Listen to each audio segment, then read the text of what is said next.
Hey, welcome back. In this video, I'll explain the span and div tags. Let's start with the div tag. Div tag is a block-level element and always takes up the full width available. Start with new line. It means the div tag defines a division or section of a document. For example, if I want to change the background color of the two paragraphs, I could individually set the style attribute for each paragraph. Let's change color of both paragraphs, apply style attribute and set background color, it may be blue. Now, copy this code and paste in second paragraph. However, a more efficient way is to surround the two paragraphs with a pair of div tags. This requires an opening div tag before the paragraphs and a closing /div tag after the paragraphs.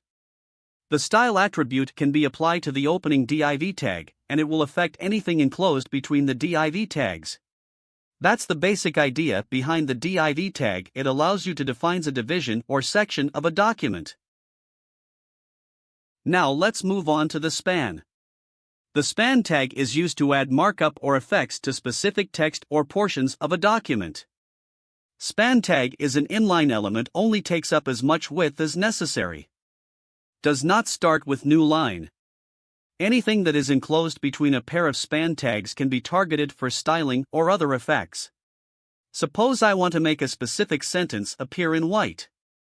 To do that, I can surround the sentence with a pair of span tags.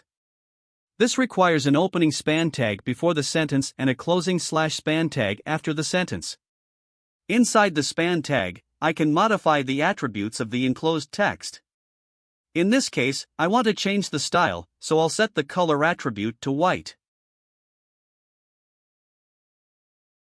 It's important to include the closing /span tag, otherwise, the span will encompass the entire section. There are several tags that exhibit similar behavior to the div tag. These include heading tags, h1 to h6, header, hr, li, form, p, video, and more. Similarly, there are additional tags that function similarly to the span tag. These include a, small, br, img, b, sub, and others. So, to summarize, the span tag adds markup to text or portions of a document, while the div tag defines a division or section of a document. That's the explanation of span and div tags in HTML. If you found this video helpful, please don't forget to like, comment, and subscribe.